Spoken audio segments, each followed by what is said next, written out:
We are back with a Pulitzer Prize-winning journalist who has become a prominent voice in cable news. Jonathan Capehart is an associate editor with the Washington Post, and once upon a time, he was an intern right here at Today. Right back in the day. The photo's still on the wall. We'll have to just dig it up this morning. He now co-hosts MSNBC's newest morning show called The Weekend, and Jonathan is telling his life story in a new memoir called Yet Here I Am, Lessons from a Black Man's Search for Home. Jonathan, it's great to see you in person. Thanks. Great to see all of you in person. So the book is called Yet Here I Am, which speaks to this sort of improbable path that your life has led, bringing you to this place. What does that title, what does Yet Here I Am mean to you? So when you are African American in this country, and particularly a black man, there are all sorts of assumptions and other things that surround you, whether they're deserved or not, whether they're warranted or not. And yet I found, as I was sort of writing the book, I defied the statistics. Mm-hmm. And so when you get to the end of the book, and as I'm realizing the arc of my life, despite the conceptions, yet here I am in this position sort of socially, professionally, that would be improbable. I remember you laboring over the title. It seems like you made the right choice. In the book, you write about feeling like a Steve Urkel or a Carlton Banks type kid. I think we all know what that means. A blurred. But you also write about, as you were just saying, feeling like an ambassador for your community. At this stage, at this place in your career, do you still feel that way? Not as much as I did as a kid. And keep in mind the context of that line.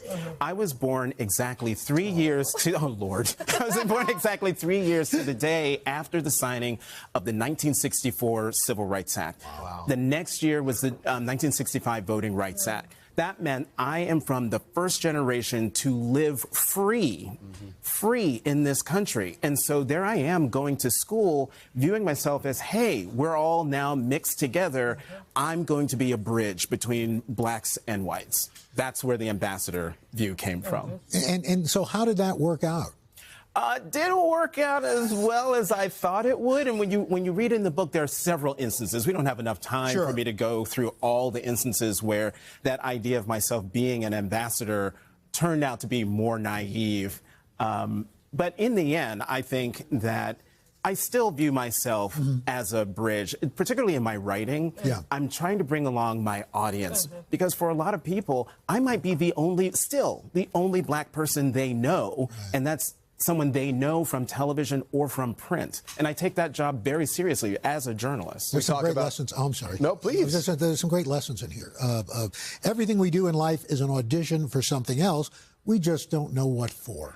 I love that. And, you know, I realized that as I was looking through my career at the Washington Post, when it seemed like I was doing all of these things, but not really getting the recognition I thought I should get. So I started hosting on the radio. I started doing live events around the world. I started my own podcast within the Washington Post, and I didn't understand what all these seemingly disparate things were going to lead to until I had to audition at MSNBC for an anchor job, and that's when it clicked.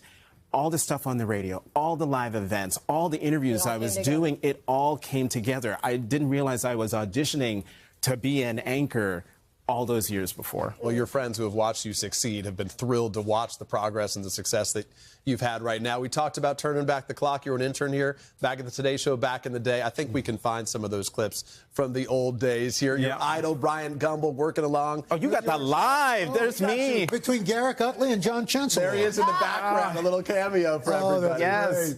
I was typing, the United States is the greatest nation on earth, because that was the only thing I knew how to type quickly. This was the working newsroom of the NBC Those Nightly old basis News. terminals. Right. There on the third floor. And to the lesson, one of the lessons I learned was when someone asks you what you want, tell them. And my Uncle McKinley Branch, who was an electrician here at NBC for 41 years, I would come and see him. One day I came over after my Carlton interview. He said, I've got some work to do in the nightly news office. I went with him. I sat on a sofa. There was a woman sitting right in front of me. Her name is Ann Skakeltarian. And I worked up the courage to ask her if she worked there. She said yes. And then she asked me, well, what do you want to be when you grow up? I was like 15, 16 years old. And I said, well, I want to be Moscow correspondent for NBC. Then I'm trying to decide between London and the White House. If I do London, I definitely want to do the White House. But then I want to come to New York and be anchor of the Today Show. I can only imagine the look on her face as I told her the story. But the next thing she did was change the course of my life. My uncle came back and said, it's time to go. I said, thank you very much. She opens a drawer, pulls out an NBC pad, writes down the name of Kay Bradley, rips it off, and says, here, get yourself an internship on the Today Show. Wow. You did. Amazing. And now we fast forward to today as host of The Weekend. Tell us about the show. So the Weekend is a show, 7 a.m. to 10 a.m. on MSNBC. Please tune in. I'm sorry, that competes with you guys.